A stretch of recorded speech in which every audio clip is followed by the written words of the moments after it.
Hello guys, again welcome back in my YouTube channel, your YouTube classes, A1 English classes by Lucky Ma'am. Good evening to all of you. I hope you all are good. Actually, I'm not good because I'm suffering from some cold, cough and fever. But today I would like to say something with the prettiest smile to all of you. A powerful quote. Quote is just like that, guys. A few bad chapters does not mean, listen to carefully. A few bad chapters does not mean your story is over. इस चीज को थोड़ा सा ध्यान से समझिएगा कि हम सबकी लाइफ में ऐसे चैप्टर्स आते हैं, ऐसा मोड़ आता है, ऐसा समय आता है कि जो कि हमारे लिए काफी बुरा रहता है। लेकिन उस बुरे दिन की वजह से इसका मतलब ये नहीं होता है कि आपका पूरा जीवन खत्म हो गया है। या हमारी लाइफ में कुछ बुरे लोग भी आते हैं, कुछ अच्छे लोग भी आते हैं, लेकिन जब बुरे लोग आते हैं हमें बुरा समय दे के जाते हैं या बहुत ज्यादा तकलीफ दे के जाते हैं, तो इसका ये मतलब नहीं है कि उनकी वजह से हम अपनी लाइफ को ओवर कर लें। हाँ ठीक है, एक दो दिन हम उस चीज पे रिसर्च करें कि हाँ भाई हमें लोगों को पहचानने में कैसे गलती हो गई, या फिर हमें कुछ ऐसा गलत करने में कैसे गलती हो गई, लेकिन उस चीज को समझने में, उस चीज को रिसर्च करने में आपको अपनी पूरी लाइफ नहीं गवा देनी चाहिए, क्योंकि जीवन बहुत अनमोल है। जो ऊपर वाला है वो ऐसे ही कोई चीज नहीं बनाता है। So please don't waste your time for your few bad chapters. Okay guys, today I would like to teach reflexive and emphatic both pronoun in this video. May I'm clear both confusion of emphatic and reflexive pronoun. Let's see here. Reflexive,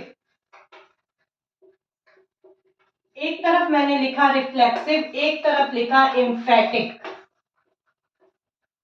देखिए नाम से तो हम इसको नहीं समझ पाएंगे, ये भी प्रोनाउन है, ये भी प्रोनाउन है, ठीक है। नाम से हम इसे नहीं समझ पाएंगे। इंग्लिश में इसका मतलब होता है, हिंदी में इसका मतलब होता है निजवाचक, और जबकि एम्फैटिक का मतलब होता है दृढ़तावाचक, एकदम दृढ़ निश्चय कर लेने वाला दृढ़तावाचक। ओके, अब आ जाते हैं इसके एग्जाम्पल पे। एग्जाम्पल पे इसलिए कह रही हूँ क्योंकि मैंने पहले भी आप लोगों को बताया था कि डेफिनेशन से केवल हला भला नहीं निकलने वाला है, हमें एग्जाम्पल के थ्रू ही समझना होगा, चाहे वो कोई भी कॉन्सेप्ट हो। ओके, सबसे पहले हम देखते हैं कि रिफ्लेक्सिव और एम्फैटिक प्रोनाउन में आता क्या क्या है, या फिर आज क्या वजह बनी है कि मैम रिफ्लेक्सिव और एम्फैटिक दोनों ही प्रोनाउन को एक साथ पढ़ा रही हैं। ठीक है, तो सबसे पहले हम अगर एग्जाम्पल वाइज देखें बेटा, तो माई सेल्फ, अभी इंक डाली हो। ओके, myself, herself, himself,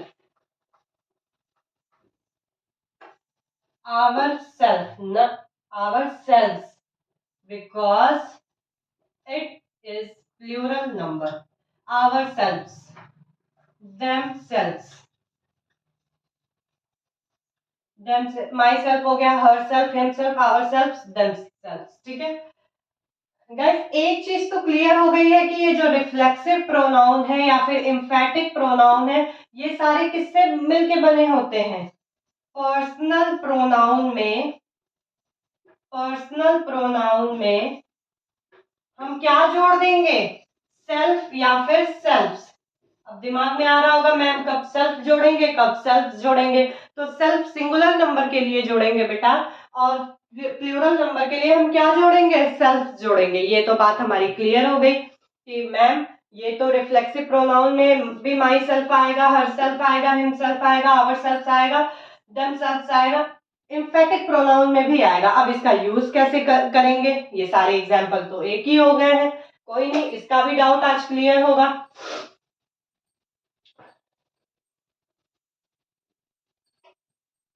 सबसे पहले हम समझते हैं रिफ्लेक्सिव। इसको बहुत ही लिटिल बिट में आप लोग समझिएगा विदाउट एनी कंफ्यूजन, कि इसका जो मीनिंग निकल के आता है खुद के बारे में आता है, खुद के बारे में आता है। क्लियर है ये चीज? खुद के बारे में आता है। और दूसरा सबसे इंपॉर्टेंट इसका जो कैरेक्टर होता है, या हम इसको अगर ये डिस्क्राइब करें तो ये किसको प्रेफर करता है? It's prefer to subject, it's prefer to subject. एक पॉइंट तो ये हो गया, पहला पॉइंट ये हो गया भाई। दूसरा पॉइंट ये हो गया कि ये किसको प्रेफर करता है, सब्जेक्ट को प्रेफर करता है, या फिर सब्जेक्ट के साथ अटैच्ड होता है, या फिर हम कह सकते हैं कि सब्जेक्ट पे ये इम्पैक्ट डालता है। क्लियर है ये चीज। तीसरा क्या हो गया इसका, तीसरा ये हो गया कि ये हमेशा ट्रांजिटिव वर्ब के साथ लगता है, ट्रांजिटिव वर्ब।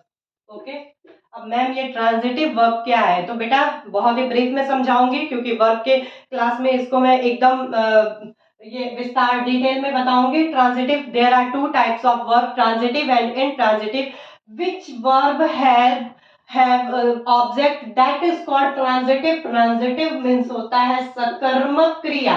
अगर हिंदी में हम समझे सकर्मक मतलब जिसके साथ कर्म जुड़ा हो, दैट इज कॉल्ड, या फिर जिसके साथ ऑब्जेक्ट जुड़ा हो, that is called transitive verb. Clear है। तो अभी हम रिफ्लेक्सिव प्रोनाउन पे थोड़ा सा नजर डालते हैं कि सब्जेक्ट हो गया, ट्रांजिटिव वर्ब हो गया, और ये खुद के लिए होता है। ठीक है, अब फटाफट इसका हम एग्जाम्पल देखते हैं। She hurt her. अभी एग्जाम्पल समझाऊंगी मैं। I love me, they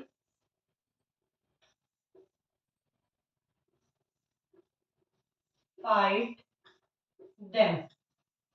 एक और एग्जाम्पल लिख लेते हैं।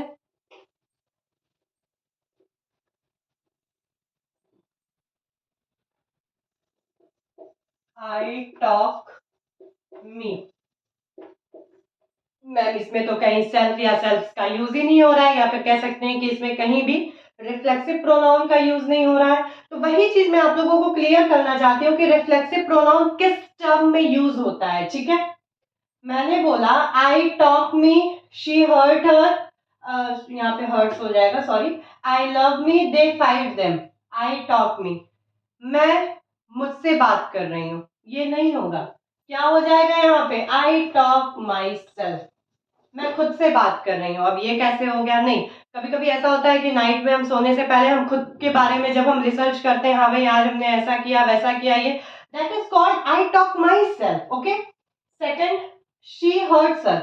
यहाँ पे हर, अगर वो जो है वो किसी और को दुख पहुंचा रही है या पीड़ा पहुंचा रही है, दैट्स व्हाई वहां तो ठीक है कि हर लगेगा। लेकिन अगर वो खुद को नुकसान पहुंचा रही है, मान लीजिए किसी के प्यार में पड़ गई है और वो खुद का नस काट रही है, खुद को नुकसान पहुंचा रही है, दैट्स व्हाई यहाँ पे क्या हो जाएगा, हर सेल्फ, मतलब कि वो खुद को नुकसान पहुंचाती है। ठीक है, आई love me, it's my favourite sentence actually. I love my self, मैं अपने आप को बहुत प्यार करती हूँ, एंड ये रियल है। I love my self. भाई जब तक मैं अपने आप को नहीं प्यार करूंगी तब तक मैं दूसरों से कैसे लगाव रख पाऊंगी, या मैं अपने बच्चों से कैसे प्यार कर पाऊंगी। That's why I love my self, मैं खुद को प्यार करती हूँ। ठीक है, मैं और किसी से प्यार नहीं करती हूँ, मैं खुद को प्यार करती हूँ। ठीक है, दे फाइट देम, अगर वे किसी और उन लोगों से लड़ रहे हैं तब तो यहाँ पे सेंटेंस क्लियर है, दे फाइट देम। लेकिन अगर वो खुद से लड़ रहे हैं या खुद आपस में लड़ रहे हैं तब तो यहाँ पे सेल्फ हो जाएगा।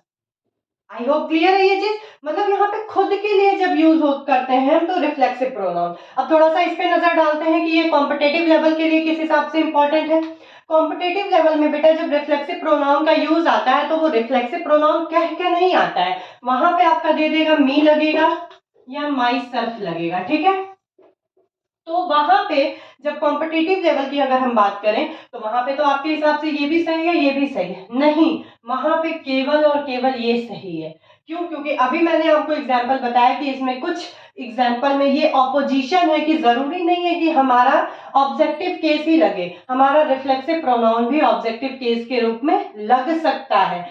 तो इस वजह से ये हर जगह फॉलो हो जाएगा, लेकिन ये कुछ कुछ जगह ही फॉलो हो जाएगा। That's why I included it in opposition case, इसीलिए मैं इसको अपोजिशन केस में रखूंगी।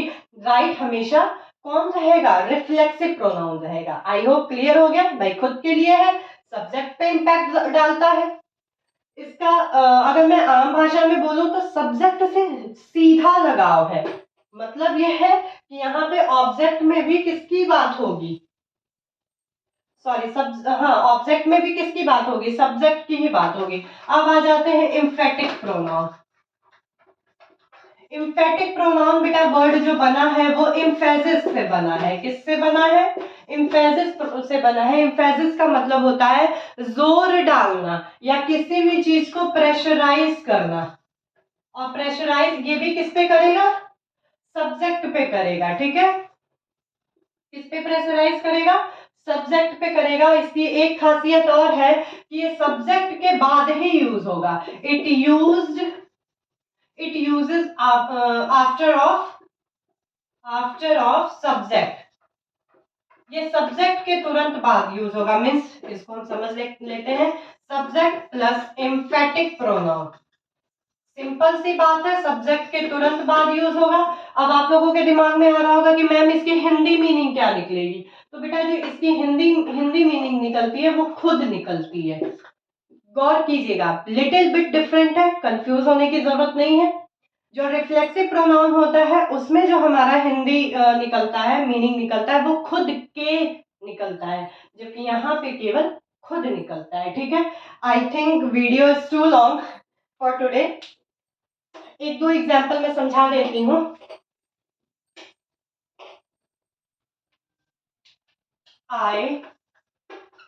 I myself saw news, इसका हिंदी में मतलब निकल जाएगा मैंने खुद उस न्यूज को देखा, मैंने खुद उस न्यूज को देखा। ठीक है, I myself saved, मैंने खुद को बचाया। ठीक है, मैंने खुद को बचाया। भाई आई सॉ न्यूज ये तो नॉर्मल सी बात हो गई। ठीक है, लेकिन अगर हम जोर डाल के कह रहे हैं भाई मैंने खुद उस न्यूज को देखा। ठीक है, आई माई सेल्फ से मैंने खुद को बचाया। ठीक है, उसके बाद देख लेते हैं, मान लीजिए दे विल राइट, वे लिखेंगे। ठीक है, लेकिन अगर हम लगा दिए यहाँ पे दे देमसेल्व्स राइट, वे खुद लिखेंगे। एक जोर वाला, एक एम्फेसिस वाला इम्पैक्ट पड़ रहा है। That's why it is called emphatic pronoun, और ये हमेशा सब्जेक्ट के बाद में यूज होता है। ठीक है, I hope both confusion of means reflexive and emphatic pronoun is clear. Then please like, share and subscribe this video, and take care to all of you. Good night. Bye bye.